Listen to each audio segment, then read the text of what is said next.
Hello friends, എല്ലാവർക്കും നമസ്കാരം. നിങ്ങൾ ഏവരും കാത്തിരിക്കുന്ന രേവതിയുടെയും സച്ചിയുടെയും ഇന്നത്തെ വിശേഷത്തിലേക്ക് എല്ലാ കൂട്ടുകാർക്കും സ്വാഗതം. എല്ലാവർക്കും നല്ലൊരു ദിവസം ആശംസിച്ചുകൊണ്ട് തന്നെ വിശേഷത്തിലേക്ക് കിടക്കാമേ. ലൈക്ക് ചെയ്യാനും ഹൈപ്പ് ചെയ്യാനും മറക്കരുത്. അപ്പം ഞാൻ നേരെ വിശേഷത്തിലേക്ക് തന്നെ പോവുകയാണ്. തുടങ്ങുമ്പോൾ തന്നെ കാണിക്കുന്നത് നമ്മുടെ ശ്രുതി കൊടുത്തയച്ച ആ ഒരു ലെറ്റർ വായിക്കുകയാണ്. ആ ലെറ്റർ വായിച്ചിട്ട് നമ്മുടെ ശ്രുതിയുടെ ചങ്ക് പൊട്ടി പോവാണ് കേട്ടോ. അപ്പം ആ ലെറ്ററിൽ എഴുതിയിരിക്കുന്നത് വേറൊന്നുമല്ല, ഞാൻ അങ്ങോട്ടേക്ക് വരാൻ ഒരുപാട് ആഗ്രഹിക്കുന്നുണ്ട്. എനിക്ക് നിങ്ങളൊന്നുമില്ലാതെ ജീവിക്കാൻ പറ്റത്തില്ല ആൻറ്റി. ഞാൻ ആൻറ്റി ഒരുപാട് സ്നേഹിക്കുന്നുണ്ട്. ആൻറ്റി എന്നെ അങ്ങോട്ടേക്ക് വിളിക്കണം. ഞാൻ ആ വീട്ടിലെ മരുമകളായിട്ട് വരുന്ന ആൻറ്റിക്ക് ഇഷ്ടമല്ലെങ്കിൽ ഓക്കെ, കുഴപ്പമില്ല. ആ വീട്ടിലെ ഒരു വേലക്കാരിയായിട്ടെങ്കിലും എന്നെ ആൻറ്റി അംഗീകരിക്കണം, എന്നെ വിളിക്കണം. ആൻറ്റിക്ക് നല്ലൊരു എന്താ പറയുക, നല്ല ആയുസ്സും ആരോഗ്യവും നിറഞ്ഞ ഒരു ബർത്ത്ഡേ ആശംസിക്കുന്നു എന്ന് സ്വന്തം മരുമകൾ എന്ന് എഴുതിയിട്ട്, മരുമകളല്ല സ്വന്തം മകൾ എന്നൊക്കെ പറഞ്ഞ് ഭയങ്കരമായിട്ടും സെന്റിമെന്റ്സ് വെച്ച് വാക്കൊക്കെ ഉപയോഗിച്ചാണ് എഴുതി വെച്ചിരിക്കുന്നത് കേട്ടോ. ഇത് വായിച്ചിട്ട് നമ്മുടെ ശ്രുതിക്ക് സഹിക്കുന്നില്ല. ശ്രുതിയാണെങ്കിൽ പൊട്ടിക്കരഞ്ഞോണ്ടാണ് കേട്ടോ ഇത് വായിക്കുന്നതനുസരിച്ച് വിങ്ങി വിങ്ങി വിങ്ങി വിങ്ങി പൊട്ടുകയാണ്. ഏതായാലും ചന്ദ്രയ്ക്ക് ഇത് കേൾക്കുന്നതും ദേഷ്യം കൂടി കൂടി വരുന്നതേ ഉള്ളൂ. ചന്ദ്രയുടെ മുഖം കാണിക്കുന്നത് ദേഷ്യത്തോടു കൂടി നിൽക്കുന്ന ചന്ദ്രനെ തന്നെയാണ് കേട്ടോ. ദേഷ്യം വന്നിട്ട് നമ്മുടെ ചന്ദ്ര പറയാ, ഇപ്പൊ നിങ്ങൾക്ക് സമാധാനമായല്ലോ, അത് മേടിക്കില്ലെന്ന് ഞാൻ പറഞ്ഞതാ, നിങ്ങളൊക്കെ നിർബന്ധിച്ചിട്ടല്ലേ ഞാൻ അത് മേടിച്ചത്. അപ്പം ശ്രീകാന്ത് ചോദിച്ചു, അല്ല സുധിയേടത്തി എന്തിനാ ഇപ്പൊ ഇത് കൊടുത്തു വിട്ടത്? വേറെ ഒന്നും കൊണ്ടും അല്ല, സ്വർണവും പണവും കണ്ടു കഴിഞ്ഞിട്ടുണ്ടെങ്കിൽ അമ്മയുടെ മനസ്സ് മാറുന്നത് നന്നായിട്ട് അറിയാം. അമ്മയുടെ മനസ്സ് മാറ്റി ഇങ്ങോട്ടേക്ക് കയറി പറ്റാൻ വേണ്ടി ഇതൊക്കെ കൊടുത്തു വിട്ടതെന്ന് സച്ചി. അപ്പം ചന്ദ്ര പറഞ്ഞു, അത് വെറും സ്വപ്നമാ, അവളുടെ കാര്യത്തില് എൻ്റെ മനസ്സ് മാറത്തില്ല. ഈ ജന്മം ഞാൻ അവളെ വീട്ടിൽ കയറ്റത്തില്ല. മാത്രമല്ല എൻ്റെ മോൻ ഇനി അവളെ വേണ്ട. ഇതും കൂടെ കേട്ടപ്പോഴത്തേക്ക് സുധിക്ക് പിന്നെയും കൂടെ സങ്കടം. അയ്യോ, ആർക്ക് വേണ്ടെന്ന്, എനിക്ക് വേണം എന്ന് പറഞ്ഞപ്പോഴത്തേക്കും ചന്ദ്ര പറഞ്ഞു, മിണ്ടിപ്പോകരുത് നീ ആ മാലയും എടുത്ത്, ആ മാല എടുത്ത് എറിഞ്ഞു കളയണം. അത് എടുക്കാനല്ലേ പറഞ്ഞതെന്ന് പറഞ്ഞു. അത് എടുത്തു കഴിഞ്ഞപ്പോഴത്തേക്കും നമ്മുടെ ചന്ദ്ര പറഞ്ഞു, എടാ സുധി, ദേ ഇത് നാളെ തന്നെ നീ മീരനെ ഏൽപ്പിക്കണം. ഇത് കൊടുത്തു വിട്ട കള്ളിക്ക് തന്നെ തിരിച്ചു കൊടുക്കാൻ പറയണം. അത് പിന്നെ അമ്മേ, ഇത് തിരിച്ചു കൊടുക്കണോ? ദേ നല്ലൊരു ദിവസം, അതുകൊണ്ട് ഞാൻ നിന്നെ തല്ലുന്നില്ല. ഇല്ലായിരുന്നെങ്കിൽ ഞാൻ നിന്നെ തല്ലിയേനെ. ഇത് തിരിച്ചു കൊടുത്തിരിക്കണം. അവളുടേതായ ഒന്നും നമുക്ക് വേണ്ട, ഈ വീട്ടിലും വേണ്ട. അതുകൊണ്ടാണ് ഞാൻ പറയുന്നത്, ഇത് വേണ്ട. ഇന്നത്തെ എന്റെ നല്ലൊരു ദിവസം അവള് കളഞ്ഞത്. ഞാൻ പോവാ. എനിക്കിനി ഒരു ബർത്ത്ഡേ വേണ്ട, ഒരു ആഘോഷം വേണ്ട എന്നും പറഞ്ഞ് ചന്ദ്ര നേരെ കയറി അകത്തേക്ക് കയറി പോയി കേട്ടോ. സുധിയാണെങ്കിൽ ആ മാലയും ആ കത്തും കൈ പിടിച്ചിട്ട് ആകെപ്പാടെ സങ്കടത്തോടെ വിഷമത്തോടു കൂടി ഇങ്ങനെ നിൽക്കുകയാണ്. എന്ത് ചെയ്യണമെന്ന് നമ്മുടെ ശ്രുതിക്ക് അറിയത്തില്ല. ശ്രുതി പ്രതീക്ഷിച്ചു ഇനിയിപ്പോ ഈ മാല കണ്ട് നമ്മുടെ ചന്ദ്രയും വീഴുമെന്ന്. പക്ഷേ ചന്ദ്രക്ക് എന്നാ പറ്റിയത്, അത് ഏറ്റില്ല അങ്ങോട്ട്. ഇത് കഴിഞ്ഞ് പിന്നെ കാണിക്കുന്ന സീൻ എന്ന് പറഞ്ഞിട്ടുണ്ടെങ്കിൽ നമ്മുടെ ശ്രുതിനെയാണ് കേട്ടോ. ശ്രുതി ആകെപ്പാടെ ടെൻഷൻ അടിച്ച് പണ്ടാരം അടങ്ങി ഇരിക്കുക, മീര വരുന്നതും പ്രതീക്ഷിച്ച്. അവിടെ എന്താ നടന്നതെന്നൊന്നും നമ്മുടെ ശ്രുതിക്ക് അറിയില്ലല്ലോ. ഏതായാലും കുറെ നേരമായി നമ്മുടെ ശ്രുതി ഇങ്ങനെ കണ്ണിൽ എണ്ണ ഒഴിച്ച് കാത്തു കെട്ടിയിരിക്കുന്നു. അങ്ങനെ ഒടുവില് നമ്മുടെ മീര എത്തി കേട്ടോ. മീര എത്തിക്കഴിഞ്ഞപ്പോഴത്തേക്കും ഓടി ചെன்று ശ്രുതി, എടി എന്താ കാര്യങ്ങളൊക്കെ എന്താ, എത്ര നേരമായി ഞാൻ നിന്നെ വെയിറ്റ് ചെയ്യുന്നു, നീ എവിടെ പോയി കിടക്കുമായിരുന്നു? ഞാനേ ആകെ ടെൻഷൻ അടിച്ച് ഇരിക്കുമായിരുന്നു. എന്തിനാ നിനക്ക് ടെൻഷൻ? ഞാനല്ല ടെൻഷൻ അടിക്കേണ്ടത്. അത് പിന്നെ എടി, ആന്റി ഗിഫ്റ്റ് മേടിച്ചോ? ആദ്യം വേണ്ടെന്നൊക്കെ പറഞ്ഞു, അങ്കിള് മേടിക്കാൻ പറഞ്ഞപ്പോഴൊക്കെയാ പിന്നെ മേടിച്ചത്. അതെ, അതാന്റി ആദ്യം ഒന്ന് വെയിറ്റ് ഇട്ടതാ, മനസ്സിൽ മേടിക്കണം എന്നുണ്ടാകും. ഉണ്ടാകും. എടി എന്തിനാടി ഇതിന്റെയൊക്കെ ആവശ്യം ഉണ്ടായിരുന്നോ എന്ന് ശ്രുതിയോട് ചോദിക്കുകയാണ് മീര. അപ്പോഴത്തേക്ക് നമ്മുടെ ശ്രുതി പറഞ്ഞു, അതൊക്കെ പോട്ടെ. അല്ല, ശ്രുതി എന്നെ കുറിച്ച് എന്തെങ്കിലും ചോദിച്ചോ? എവിടെ, ഒന്നും ചോദിച്ചില്ല. ദേ അവരെല്ലാവരും വലിയ സന്തോഷത്തിലാ. നീ അവിടെ ഇല്ലാത്തതിന്റെ വിഷമം അവരിലേ ഒരാളിൽ പോലും ഞാൻ കണ്ടിട്ടില്ല. എല്ലാവരും നല്ല ഹാപ്പി ആയിരുന്നു. അത് തന്നെയാടി അവിടുത്തെ വിശേഷം. വേറെ എന്താടി അവിടുത്തെ വിശേഷം? പുറത്തു നിന്നും വേറെ ആരും ഉണ്ടായിരുന്നില്ല, അവര് മാത്രമേ ഉണ്ടായിരുന്നുള്ളൂ. നിന്റെ ഒരു കുറവേ അവിടെ ഫീൽ ചെയ്തിരുന്നു, അത് മാത്രമേ ഉള്ളൂ. ഇത് കേട്ടപ്പോഴത്തേക്ക് നമ്മുടെ ശ്രുതിക്ക് വേദനയായിട്ടോ. ശ്രുതിയാണെങ്കിൽ, എന്തുവാടി ഇത്, അങ്ങനെയൊക്കെയാണോ? അങ്ങനെയൊക്കെ തന്നെയാ. നിനക്ക് വിഷമമായോ? എന്തായാലും ആന്റി ഗിഫ്റ്റ് മേടിച്ചല്ലോ. ഗിഫ്റ്റ് ആന്റിക്ക് ഇഷ്ടമായി കാണും. അത് റോൾഡ് ഗോൾഡ് ആണെന്നൊന്നും ആന്റി തിരിച്ചറിഞ്ഞിട്ടില്ലല്ലോ. അപ്പൊ പിന്നെ കുഴപ്പമില്ല. പിന്നെ റോൾഡ് ഗോൾഡ് ആണെന്ന് തിരിച്ചറിയുമായിരുന്നെങ്കിൽ എന്നെ വിളിച്ച് ചീത്ത പറഞ്ഞേനെ. ലെറ്റർ വായിക്കുമ്പം ആന്റിയുടെ കണ്ണ് നിറയും, ആ മനസ്സ് അലിയുകയും ചെയ്യും. അത് വായിച്ചാൽ ആരുടെ മനസ്സാണെങ്കിലും അലിയും. അവരെ എന്നെ വീട്ടിലേക്ക് വിളിക്കുകയും ചെയ്യും. എന്നെ വന്ന് കൂട്ടിക്കൊണ്ടു പോകും. നീ നോക്കിക്കോ മീരെ, അത് ഉറപ്പാ. എനിക്കും അങ്ങനെയാ തോന്നുന്നത്. നല്ലത് സംഭവിക്കട്ടെ, നമുക്ക് വെയിറ്റ് ചെയ്യാം ശ്രുതി എന്ന് പറഞ്ഞിട്ട് മീര അകത്തേക്ക് കയറിപ്പോയി. ശ്രുതിക്ക് ഭയങ്കര പ്രതീക്ഷയാണ് കേട്ടോ, വന്ന് വിളിക്കും വിളിക്കും വിളിക്കും എന്നൊരു പ്രതീക്ഷ. ഇത് കഴിഞ്ഞ് പിന്നെ കാണിക്കും നമ്മുടെ ശ്രുതിനെയാണ്. ശ്രുതിയല്ല ശ്രുതിനെയാണ്. ശ്രുതിയാണെങ്കിൽ ആ ഒരു ഗിഫ്റ്റ് ഒക്കെ വെച്ചോണ്ട് ഇങ്ങനെ ഇരിക്കുകയാണ്. അപ്പോഴത്തേക്കുമാണ് സദാനന്ദൻ എന്ന് പറയുന്ന ഒരു പുള്ളിക്കാരൻ വിളിക്കുന്നത്, ഡീലറാണ്. അപ്പൊ നമ്മുടെ ശ്രുതിയാണെങ്കിൽ ഈ പുള്ളിക്കാരന്മാരെ കൊണ്ട് തോറ്റലാകും. ഒരു 1,50,000 രൂപയെ കൊടുക്കാനുള്ളത്. ഈ 1,50,000 രൂപയ്ക്കാണ് ഈ വലിയ ബിസിനസ്സുകാർ നക്കാപ്പിച്ച മേടിക്കാൻ വേണ്ടി ഇങ്ങനെ കിടന്ന് വിളിക്കുന്നതെന്നൊക്കെ പറഞ്ഞിട്ട് ഫോൺ എടുക്കുന്നില്ല. ബിസിനസ്സൊക്കെ ആകെ കുഴഞ്ഞു മറിഞ്ഞ് കിടക്കാണ് ശ്രുതിയുടെ. എന്തു പറയാനാ, ശ്രുതിക്ക് എവിടെയും അങ്ങോട്ട് കോൺസെൻട്രേഷൻ കിട്ടുന്നില്ല. ശ്രുതി കൂടെ ഉണ്ടായിരുന്നെങ്കിൽ പിന്നെ എങ്ങനെയും ഒക്കെ തട്ടിമുട്ടി അങ്ങ് പോയേനെ. കടക്കാരിങ്ങനെ വിളിച്ചോണ്ടിരിക്കുകയാണ് കേട്ടോ. ഒരു എത്തും പിടി നമ്മുടെ ശ്രുതിക്ക് കിട്ടുന്നുമില്ല. ശ്രുതി അങ്ങോട്ടും ഇങ്ങോട്ടും പാഞ്ഞും പരക്കം പാഞ്ഞും ഒക്കെ നടക്കുവാണ്. എന്ത് ചെയ്യണമെന്നൊന്നും അറിയില്ല. എന്നിട്ട് മനസ്സിൽ വിചാരിക്കുക, കുറെ അവധി പറയണമെന്ന് പറഞ്ഞല്ലോ, ഇനിയിപ്പോ ഒന്നും പറയാൻ പറ്റത്തില്ല. ഫോൺ എടുത്തിട്ട് ഞാൻ എന്ത് പറയാനാ, ഫോൺ എടുക്കാതിരുന്നാലും പ്രശ്നമാണല്ലോ. ഇനിയിപ്പൊ എന്താപ്പ ചെയ്യുക, ഒരു എത്തും പിടിയും കിട്ടുന്നില്ലല്ലോ. എന്റെ ഈശ്വര, നാളെ രാവിലെ 1,50,000 രൂപ ഉണ്ടാക്കിയില്ലെങ്കിൽ അദ്ദേഹം നേരെ കടയിലെത്തും. അയ്യോ, ഇനിയിപ്പോ ഞാൻ എന്ത് ചെയ്യും എന്റെ ഈശ്വര, എനിക്കറിയില്ലല്ലോ. ഇതിപ്പോ വല്ലാത്ത ഗുലുമാലായി പോയല്ലോന്ന്. അപ്പോഴാണല്ലോ ഫ്രണ്ടില് ആ സ്വർണം ഇരിക്കുന്നത്. അതായത് നമ്മുടെ ശ്രുതി കൊടുത്തു വിട്ട ആ ഒരു മാലയുണ്ടല്ലോ, ആ മാല ഇപ്പം ശ്രുതിയുടെ കയ്യിലാണല്ലോ ഉള്ളത്. അപ്പൊ ശ്രുതി പെട്ടെന്ന് ആ മാലയിലേക്ക് നോക്കുകയാണ് കേട്ടോ. ആഹാ, ഈ മാല പണയം വെക്കാം. ആ മാല പണയം വെച്ചിട്ട് എന്ത് ചെയ്യാം, പൈസ മേടിക്കാം എന്ന ഒരു ചിന്തയാണ് നമ്മുടെ ശ്രുതിയുടെ ഒരു ഓർമ്മയിലേക്ക് വരുന്നത്, അല്ലെങ്കിൽ ശ്രുതിയുടെ തലയിലേക്ക് കയറി വരുന്നത്. പെട്ടെന്ന് ആ മാലയും ആ ഇതൊക്കെ തന്നെയാണ്. പക്ഷെ ആ മാല റോൾഡ് ഗോൾഡ് ആണെന്ന് നമ്മുടെ ശ്രുതിക്ക് അറിയത്തില്ല. അതെങ്ങാനും കൊണ്ട് പണയം വെച്ചാൽ ഉണ്ടാകാൻ പോകുന്ന സംഭവം എന്ന് പറയുന്നത് വേറൊന്നും അല്ല, നമ്മുടെ ശ്രുതിനെ പോലീസ് പൊക്കും. ഏതായാലും ആ മാല എടുത്തിട്ട് ഇങ്ങനെ കൈ പിടിച്ചുകൊണ്ട് ചിന്തിച്ചുകൊണ്ടിരിക്കുക, ഇനിയിപ്പൊ ഈ മാല മാത്രമേ എനിക്ക് രക്ഷയുള്ളൂ, ഈ മാല കൊണ്ടങ്ങ് പണയം വെച്ചേക്കാം, അത് തന്നെയാ നല്ലതെന്നും പറഞ്ഞ് ആ മാല എടുത്ത് ഇങ്ങനെ തൂക്കി പിടിച്ചുകൊണ്ട് നിപ്പുണ്ട്. എന്നിട്ട് നമ്മുടെ ശ്രുതി എന്ത് ചെയ്യുന്നു, നേരെ ചെല്ലുകയാണ് ബാങ്കിൽ ഈ മാല കൊണ്ട് പണയം വെക്കാന്. പോകുന്ന വഴിക്കാണെങ്കിൽ ഭയങ്കര സന്തോഷമാണ്. അതുമാത്രമല്ല, ഇത് പണയം വെച്ചാല് 1,50,000 കൂടുതൽ കിട്ടൂലോ. ഏതായാലും വെക്കുമല്ലേ, എന്നാ പിന്നെ കിട്ടുന്നത് മേടിക്കാം അങ്ങോട്ടോ, ഒത്തിരി കിട്ടിയാലും കുഴപ്പമില്ല. ഏതായാലും അമ്മേനെ ഒന്ന് വിളിച്ചേക്കാന്ന് പറഞ്ഞ് നേരെ നമ്മുടെ ചന്ദ്രനെ ഫോൺ വിളിക്കുന്നുണ്ട്. ഏതായാലും ചന്ദ്രനെ ഫോൺ വിളിച്ചു കഴിയുമ്പോഴത്തേക്ക് നമ്മുടെ ചന്ദ്ര എന്ത് ചെയ്യുന്നു, ഫോൺ എടുത്തു. ചന്ദ്ര ഫോൺ എടുത്തിട്ട്, എന്താ മോനെ സുധി, എന്താ നീ ഇപ്പൊ വിളിച്ചത്, എന്താ പറയടാ. അത് പിന്നെ അമ്മേ, ഞാനേ ആ ചെയിനെ തിരിച്ചു കൊടുത്തു കേട്ടോ. മീരയുടെ കയ്യിൽ തന്നെയല്ലേ നീ ആ ചെയിൻ കൊടുത്തത്? അതെ, ഞാൻ ശ്രുതിക്ക് കൊടുക്കണമെന്ന് പറഞ്ഞ് അത് ഏൽപ്പിച്ചു. അപ്പോഴത്തേക്കും ശ്രുതി ഇറങ്ങി വന്നു. അവൾ എന്തിനാ ഇറങ്ങി വന്നത്? നീ അവളോട് മിണ്ടിയോ? ഏയ്, ഞാൻ മിണ്ടാനോ? സംസാരിച്ച് എന്റെ മനസ്സ് മാറ്റാൻ വേണ്ടി അവള് വന്നത്. അവളുടെ സൂത്രത്തിൽ ഞാൻ വീഴുവോ? ഞാൻ എന്റെ അമ്മയുടെ മോനല്ലേ, കണക്കിന് ഞാൻ കൊടുത്തിട്ടുണ്ട്, അവക്ക് വയറ് നിറച്ചു കൊടുത്തിട്ടുണ്ട്. നീ മിടുക്കനാ മോനെ. അമ്മേ, ഞാൻ അവക്കിട്ട് രണ്ടെണ്ണം പൊട്ടിക്കാൻ നോക്കിയതാ, പിന്നെ ആരെങ്കിലും കണ്ടാലോ എന്ന് വെച്ചിട്ടാ ഞാൻ പൊട്ടിക്കാതിരുന്നത്. രണ്ടെണ്ണം രണ്ട് ചെകിട്ടത്തിട്ട് നോക്കി കൊടുക്കത്തില്ലായിരുന്നു, നീ കിട്ടിയ അവസരം കളഞ്ഞില്ലേടാ. അത് പിന്നെ സാരമില്ലമ്മേ, ഇനിയും അവസരം കിട്ടൂല്ലോ. അപ്പൊ നമുക്ക് കൊടുക്കാം. ഏതായാലും ഞാനേ ഫോൺ വെക്കട്ടെ. അയ്യോ, ഒരു കാര്യം പറയാൻ മറന്നുപോയി. അവൾ എന്നോട് പറയുവാണേ, നീയേ അവളുടെ അമ്മയുടെ അടിമയാണ്, അടിമയായിട്ട് നടക്കാൻ നിനക്ക് നാണമില്ലേന്ന്. അപ്പൊ ഞാൻ പറഞ്ഞു, ഈ ലോകത്തെ ഏറ്റവും വലുത് എന്റെ അമ്മയാണ്, അമ്മ പറയുന്നതിന്റെ അപ്പുറം ഞാൻ നടക്കില്ല. പിന്നെ എന്റെ അമ്മേനെ കുറിച്ച് എന്തെങ്കിലും അനാവശ്യം പറഞ്ഞ നിന്റെ കാറിനെക്കുറ്റി അടിച്ച് പൊട്ടിക്കുന്നു പറഞ്ഞു. നന്നായി മോനെ, നന്നായി. നീ എന്റെ മോൻ തന്നെയാ. നീയാടാ എന്റെ മോന്. നീ ആ മാല ആ മീരയുടെ കയ്യിൽ നിന്ന് മേടിച്ചിട്ട് ആ കള്ളിയുടെ മുഖത്ത് വലിച്ചെറിയണമായിരുന്നു.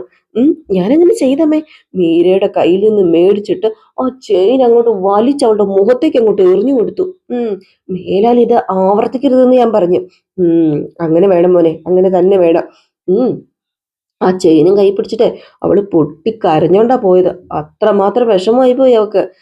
എന്റെ പൊന്നു മോനെ, ഇനി എനിക്ക് സമാധാനമായിട്ട് ഉറങ്ങാലോ, എനിക്ക് സന്തോഷമായി. നീ പഴയ സുധിയല്ലല്ലോടാ, നീ ഒരു ദിവസം കൊണ്ട് പെട്ടെന്ന് മാറിയല്ലോ. അത് പിന്നെ സാഹചര്യമാണ് അമ്മ എന്നെ കൊണ്ട് ഇതൊക്കെ ചെയ്യിപ്പിച്ചത്. ഏതായാലും ഫോൺ വെക്കട്ടമ്മേ, ഞാനേ കുറച്ച് തിരക്കിലാണേ എന്ന് പറഞ്ഞിട്ട് ഫോൺ കട്ട് ചെയ്തു. നമ്മുടെ ചന്ദ്രയ്ക്കാണെങ്കിൽ ഭയങ്കര സന്തോഷം. അയ്യോ, എന്റെ മകൻ ഇങ്ങനെയൊക്കെ ചെയ്തല്ലോ എന്നോർത്ത്. ഈ സമയത്ത് നമ്മുടെ സുധി മനസ്സിൽ വിചാരിക്കുക, ഞാൻ പറഞ്ഞതൊക്കെ അമ്മ വിശ്വസിച്ചു. ഒരു മണ്ടിയായ അമ്മേനെ കിട്ടിയത് എന്റെ ഭാഗ്യം. ഇത് കൊണ്ടുപോയി പണയം വെക്കാം എന്നും പറഞ്ഞുകൊണ്ട് അത് പണയം വെക്കാനായിട്ട് നേരെ ബാങ്കിലേക്ക് പോവാ. ഈ സമയത്ത് നമ്മുടെ ചന്ദ്രനെ കാണിക്കാം. ചന്ദ്രൻ മനസ്സിൽ വിചാരിക്കാം, അവന്റെ മനസ്സ് മാറുന്നുണ്ട്. മിക്കവാറും ഉടനെ അവൻ ഇങ്ങോട്ടേക്ക് പറയും ശ്രുതിനെ ഡിവോഴ്സ് ചെയ്യണം എന്ന്. ഉം ആ ഒരു ദിവസത്തിന് വേണ്ടിയാണ് ഞാൻ വെയിറ്റ് ചെയ്യുന്നതെന്ന്. ഏതായാലും ഈ സമയത്ത് വീണ്ടും കാണിക്കുന്നത് നമ്മുടെ സുധീനെയാണ്. സുധി സ്വർണം പണയം വെക്കാൻ വേണ്ടി നേരെ ഇത് ഒരു ബാങ്കിൽ കയറിയിട്ട് ഇത് സ്വർണം പണയം വെക്കാൻ വേണ്ടി കൊടുക്കുകയാണ്. ഈ സ്വർണം കൊടുക്കുകയാണ്. അപ്പം ചോദിച്ചു എത്ര വേണമെന്ന് ചോദിച്ചപ്പോഴത്തേക്ക് ഇതിന് എത്ര കിട്ടും അത്ര തരാം എന്ന് പറഞ്ഞു. അങ്ങനെ അയാള് തൂക്കി നോക്കിയപ്പോഴത്തേക്കും ഭയങ്കര തൂക്കം. ഏതായാലും അത് കാണുമ്പോ തന്നെ ആ സ്വർണ്ണക്കടക്കാരനല്ല ബാങ്കുകാരന് മനസ്സിലായി അത് സ്വർണ്ണം അല്ല എന്ന് കേട്ടോ. കാരണം വേറെ ഒന്നുമല്ല, ഇവര് എപ്പോഴും സ്വർണം കണ്ട് കണ്ട് കണ്ട് കണ്ട് കിടക്കുന്നവരട്ടെ. ഇവർക്ക് ഒരു സ്വർണം കാണുമ്പോ അറിയാലോ. ഏതായാലും അത് തിരിച്ചും മറിച്ചൊക്കെ നോക്കുകയാണ്. അത് കണ്ടിട്ട് പുള്ളിക്കാരൻ അങ്ങോട്ട് വിശ്വാസം വരുന്നില്ല. അതുകൊണ്ട് തിരിച്ചും മറിച്ചും ഒക്കെ പുള്ളിക്കാരൻ നോക്കുന്നു, സുധീനെ ഒന്ന് നോക്കുന്നു. അപ്പൊ സുധി ചിരിച്ചോണ്ടൊക്കെ ഇരിക്കുവാണ് കേട്ടോ. വീണ്ടും അത് നോക്കുന്നു, സുധീനെ നോക്കുന്നു, അത് നോക്കുന്നു, സുധീനെ നോക്കുന്നു. ഇയാള് പാന്റും കോട്ടും സൂട്ടും ഒക്കെ ഇട്ടിട്ട് എന്നെ പറ്റിക്കാൻ വേണ്ടി വന്നാണല്ലേ എന്ന് പറഞ്ഞിട്ടല്ല മനസ്സിൽ വിചാരിച്ചിട്ട് ഇയാൾ അത് ഉരച്ചു നോക്കുക. അത് ഉരച്ചു നോക്കി കഴിഞ്ഞപ്പോഴത്തേക്ക് ഇയാൾക്ക് മനസ്സിലായി അത് സ്വർണ്ണമല്ല എന്ന് നന്നായിട്ട് പിടികിട്ടി. അപ്പൊ ഈ ഉരയ്ക്കുന്നത് സുധി കണ്ടപ്പോഴത്തേക്കും സുധി പറഞ്ഞു, നന്നായിട്ട് ഉരച്ചു നോക്കിക്കോ കേട്ടോ ചേട്ടാ, നന്നായിട്ട് ഉരച്ചു നോക്കിക്കോളാൻ പറഞ്ഞു. അപ്പോഴത്തേക്കും നന്നായിട്ട് ഉരയ്ക്കോ എന്ന് പറഞ്ഞു. ഇയാൾ എന്ത് ചെയ്യുന്നു, ഇയാള് നേരെ ഇത് സ്വർണ്ണമല്ല എന്ന് മനസ്സിലായപ്പോഴത്തേക്കും വേറൊരാളെ വിളിച്ച് പറയാണ്, അതെ ഇത് സ്വർണ്ണമല്ല, മുക്കുവണ്ടം ഇയാൾ കൊണ്ടുവന്നിരിക്കുന്നത്. ഞാൻ പരിശോധിച്ച് നോക്കി, ഇത് മുക്കുവണ്ടം തന്നെയാ, ഇത് സ്വർണ്ണമല്ല, ഈ റോൾഡ് ഗോൾഡ്. അതെ മുക്കുവണ്ടം കൊണ്ടുവന്നിട്ട് കാശ് തട്ടാനുള്ള പരിപാടിയാ. പോലീസിനെ വിളിക്ക്, നമുക്ക് വെറുതെ വിടാൻ പറ്റത്തില്ല ഇയാളെന്ന്. ഏതായാലും ഫോൺ കട്ട് ചെയ്തപ്പോഴത്തേക്ക് നമ്മുടെ സുധി വെച്ചു, എന്താ? അതെ എനിക്കൊന്ന് പോണമായിരുന്നു. അല്ല ഏകദേശം എത്ര കിട്ടുമായിരിക്കും? ഒരു 1.5 കിട്ടത്തില്ലേ? പറയാം നിങ്ങളവിടെ വെയിറ്റ് നിങ്ങളവിടെ ഇരുന്നോ, ഇപ്പൊ പറയാം എത്ര കിട്ടുമെന്ന് നന്നായിട്ട് പറയാം, നല്ലത് കിട്ടാൻ ചാൻസ് ഉണ്ടെന്ന് പറഞ്ഞു കേട്ടോ. ഈ സമയത്ത് എന്ത് ചെയ്യുന്നു, മറ്റേ ആള് പോലീസിനെ വിളിച്ചു വരുത്തുകയാണ് നമ്മുടെ സുധീനെ കൊണ്ടുപോകാനായിട്ട്. ഇനിയിപ്പം ബഹുരസമായിരിക്കും നമ്മുടെ ശ്രുതിയുടെ കള്ളത്തരം അവിടെയും പൊളിയും. ഏതായാലും ഈ സീൻ കഴിഞ്ഞ് പിന്നെ കാണിക്കുന്ന സീൻ എന്ന് പറഞ്ഞിട്ടുണ്ടെങ്കിൽ നമ്മുടെ ദേവുവിനെയാണ്. കുറച്ച് ദിവസമായില്ലേ ദേവുവിനെ കണ്ടിട്ട്. അപ്പം ദേവു സങ്കടപ്പെട്ടുകൊണ്ടിരിക്കുകയാണ്. അപ്പോഴത്തേക്ക് നമ്മുടെ സച്ചി അമ്മേന്ന് വിളിച്ചോണ്ട് ഓടി വരുന്നുണ്ട്. സച്ചി മാത്രമല്ല രേവതി ഉണ്ട് കേട്ടോ. അമ്മേന്ന് വിളിച്ചോണ്ട് ഓടി വരിക നമ്മുടെ ലക്ഷ്മിനെയാണ്. സച്ചിനെ കണ്ടത് ലക്ഷ്മി സന്തോഷത്തോടു കൂടി ഓടി വന്നിട്ട് എന്താ മക്കളെ, എന്താ മോളെ, കേറി വാ, എന്താ മോനെ എന്നൊക്കെ ചോദിച്ചപ്പോഴത്തേക്കും നമ്മുടെ സച്ചി പറഞ്ഞു, അല്ല ദേവു ഇവിടെ ഇല്ലേ? അവള് മുറിയിലുണ്ട്. എനിക്ക് ദേവുവിനെയും കൂടിയാ കാണേണ്ടത്. ദേവു എടി മോളെ ഇങ്ങോട്ട് ഇറങ്ങി വന്നേന്ന് പറഞ്ഞ് വിളിക്കുകയാണ്. അപ്പം ദേവു സങ്കടത്തോടു കൂടി ഇരിക്കുക. അപ്പോഴത്തേക്കും ദേവു വന്നു. അപ്പൊ നമ്മുടെ രേവതിയോടും കാര്യം പറഞ്ഞിട്ടില്ല. അപ്പൊ രേവതിയും ചോദിച്ചു, എന്തിനാ സച്ചേട്ടൻ നിർബന്ധിച്ച് ഇങ്ങോട്ട് കൊണ്ടുവന്നത്, കാര്യം എന്താന്ന് വെച്ചാൽ പറ. അപ്പം പറഞ്ഞു, ശരത്ത് ഇവിടെ ഇല്ലേന്ന് ചോദിച്ചു. അപ്പൊ ലക്ഷ്മി പറഞ്ഞു, ആ ശരത്ത് ഉണ്ടെന്ന് പറഞ്ഞപ്പോ ശരത്ത് വന്നു പറഞ്ഞ, നീ ഇവിടെ വേണം, അത് നന്നായി. എന്തായാലും നിന്റെ അഭിപ്രായം കൂടെ ചോദിക്കണമല്ലോ, അതും അത്യാവശ്യമാണ്. അതുകൊണ്ടാ ശരത്ത് നീ ഇവിടെ ഉണ്ടോന്ന് ഞാൻ തിരക്കിയത്, എല്ലാവരുടെ അഭിപ്രായം ചോദിക്കണം. അപ്പോഴത്തേക്കും ദേവു വന്നിട്ട് എന്താ എന്താ സച്ചേട്ടാ, നീ ഇവിടെ ഇരിക്ക, നീ ഇങ്ങോട്ട് ഇരുന്നേ മോളെ, നീ ഇവിടെ ഇരിക്ക, ഞാൻ പറയട്ടെ, എനിക്ക് കാര്യം പറയാനുണ്ട്. ശരത്തെ ദേ ഈ നോക്കിക്കേ, ദേ എങ്ങനെയുണ്ട് എന്ന് പറഞ്ഞൊരു ഫോട്ടോ എടുത്ത് കാണിക്കാണ് കേട്ടോ. ഒരു ചെക്കനെയാണ് കേട്ടോ കാണിക്കുന്നത്. കല്യാണത്തിന്റെ ഇതുമായിട്ട് വന്നതാണ് നമ്മുടെ സച്ചി. ഇതിൽ ചെക്കനെ നോക്കിയിട്ട് നമ്മുടെ ശരത്തും പറഞ്ഞു, ആ ചെറുക്കൻ സൂപ്പറാ, സുന്ദരനാ. ദേ അമ്മ ഇങ്ങോട്ട് നോക്കിയേ, ഈ ചെറുക്കനെന്തെന്ന് എങ്ങനെയുണ്ടെന്ന് നോക്കിയേ, സുന്ദരനാണോ, അമ്മയ്ക്ക് ഇഷ്ടമായോ? അപ്പോഴത്തേക്ക് ലക്ഷ്മി ഫോൺ പിടിച്ചിങ്ങനെ നോക്കിയപ്പോഴത്തേക്കും ആ ചെറുക്കൻ കുഴപ്പമില്ല മോനെ, നല്ല പയ്യനാ, കുഴപ്പമില്ല. ഇനി എന്റെ ഭാര്യയോട് ചോദിക്കാം, രേവതി ഈ ചെക്കൻ എങ്ങനെയുണ്ട്, നീ പറ, ഈ ചെക്കൻ എങ്ങനെയുണ്ട്? അത് പിന്നെ ഈ ഫോട്ടോ കാണിക്കാൻ വേണ്ടിയിട്ടാണെങ്കിൽ എന്നെ വീട്ടിൽ വെച്ച് കാണിച്ചാൽ പോരായിരുന്നോ സച്ചേട്ടാ? എന്നെ ഇങ്ങോട്ടേക്ക് വിളിച്ചോണ്ട് വരേണ്ട ഒരു ആവശ്യമില്ലായിരുന്നല്ലോ. ഓ നിന്നെ എന്തിനാ ഇങ്ങോട്ട് വിളിച്ചോണ്ട് വന്നതെന്ന് ഞാൻ വഴിയേ പറയാം. നീ ഈ ഫോട്ടോ നോക്കിയിട്ട് എങ്ങനെയുണ്ടെന്ന് പറ ആദ്യം. എനിക്ക് ഒട്ടും ഇഷ്ടമായിട്ടില്ല. ഓ അല്ലേ നിനക്ക് ആരെയും ഇഷ്ടമാവുന്നത്? എന്നെപ്പോലും നീ ഇഷ്ടപ്പെട്ടിട്ടല്ലല്ലോ കല്യാണം കഴിച്ചത്. നിന്നോട് ചോദിച്ചാൽ എന്നെ പറഞ്ഞാൽ മതിയല്ലോ. അല്ലെങ്കിൽ തന്നെ നിന്റെ ഇഷ്ടം നോക്കിയിട്ട് എന്തിനാ ദേവുവിന്റെ ഇഷ്ടമല്ലേ നോക്കണത്? മോളെ ദേവു ഇത് നോക്കിയടി മോളെ, ദേ ഇത് സൂപ്പർ ചേർക്കനല്ലേ, അടിപൊളിയല്ലേ? അപ്പൊ നമ്മുടെ ദേവു അത് നോക്കാൻ പോലും കൂട്ടാക്കിയില്ല കേട്ടോ, അങ്ങ് മാറി. അപ്പൊ സച്ചി പറഞ്ഞു, മോളെ ഈ ചെക്കൻ എങ്ങനെയുണ്ടെന്നാ ചോദിച്ചത്, നീ പറ, ഞങ്ങൾക്ക് 3 പേർക്കും ഇഷ്ടമായല്ലോ, നിനക്ക് ഇഷ്ടമായെങ്കിൽ പറ, നീ നോക്കിയാലല്ലേ നമുക്ക് പറയാൻ പറ്റത്തുള്ളൂ. അപ്പൊ നമ്മുടെ ദേവു നോക്കുന്നില്ല കേട്ടോ. ദേവു പറഞ്ഞു, എന്റെ പൊന്നു സച്ചേട്ടാ, ഞാൻ എന്താ പറയാ, ഇതിനൊക്കെ ഒരു ആൻസർ പറയാനേ എനിക്ക് കിട്ടുന്നില്ല. അതെന്താ മോളെ നീ ഇങ്ങനെ പറഞ്ഞത്? അമ്മേ ദേ നിർമ്മൽ എന്നാണല്ലോ ചെറുക്കന്റെ പേര് പോലെ തന്നെ നിർമ്മലമായ മനസ്സുള്ള ആള് തന്നെയാ. എനിക്ക് ഇവന്റെ ഫാമിലിയെ ഫുള്ള് നേരത്തെ തന്നെ അറിയാം. ഞാനേ ദേവുവിന്റെ കാര്യം എൻ്റെ സുഹൃത്തുക്കളോടൊക്കെ പറഞ്ഞിരുന്നു. അങ്ങനെ എൻ്റെ ഒരു ഫ്രണ്ട് വഴിയാണ് ഈ ആലോചന കൊണ്ടുവന്നത്. നമുക്ക് കിട്ടാൻ പറ്റിയ ഏറ്റവും നല്ല ബന്ധം തന്നെയാ, അടിപൊളിയാ ചെറുക്കന്റെ ഫാമിലി. ഞാൻ അവരോട് സംസാരിച്ചതാ കാര്യങ്ങളൊക്കെ. അവർക്കും നല്ല താല്പര്യമുണ്ട്. ദേവുവിന്റെ ഫോട്ടോയും ഞാൻ കാണിച്ചു കൊടുത്തേ. ഈ ചെറുക്കൻ തമിഴ്നാട്ടില് വലിയ ടെക്സ്റ്റൈൽസ് കമ്പനിയിലെ സൂപ്പർവൈസർ ആണ്. നല്ല കുടുംബം, നല്ല ശമ്പളം, നല്ല ജോലി. ദേവുവിന് ഫോട്ടോ കണ്ട് ഇഷ്ടപ്പെട്ടെങ്കിലേ അവരോട് ഇപ്പൊ തന്നെ ഇങ്ങോട്ടേക്ക് വരുന്ന കാര്യം പറയാം. ദേവു ഒന്നും മിണ്ടിയില്ല. എന്താ മോളെ, നീ മുട്ടത്തട്ട് ന്യായങ്ങളൊക്കെ പറഞ്ഞിട്ട് എന്താ ഇങ്ങനെ നിൽക്കുന്നത്? ചെറുക്കൻ ഇപ്പോഴാണെങ്കിൽ നാട്ടിൽ ലീവിന് വന്നിട്ടുണ്ട്. അവനോട് ഇങ്ങോട്ട് വരാൻ പറയാം. എന്തു പറഞ്ഞാലും പരസ്പരം രണ്ടുപേരും നേരിട്ട് കാണണമല്ലോ. എന്നിട്ട് ഇഷ്ടപ്പെട്ടെങ്കിൽ വിവാഹം നടത്തിയാൽ മതി. അതല്ലേ അതിന്റെ ഒരു രീതിയൊക്കെ.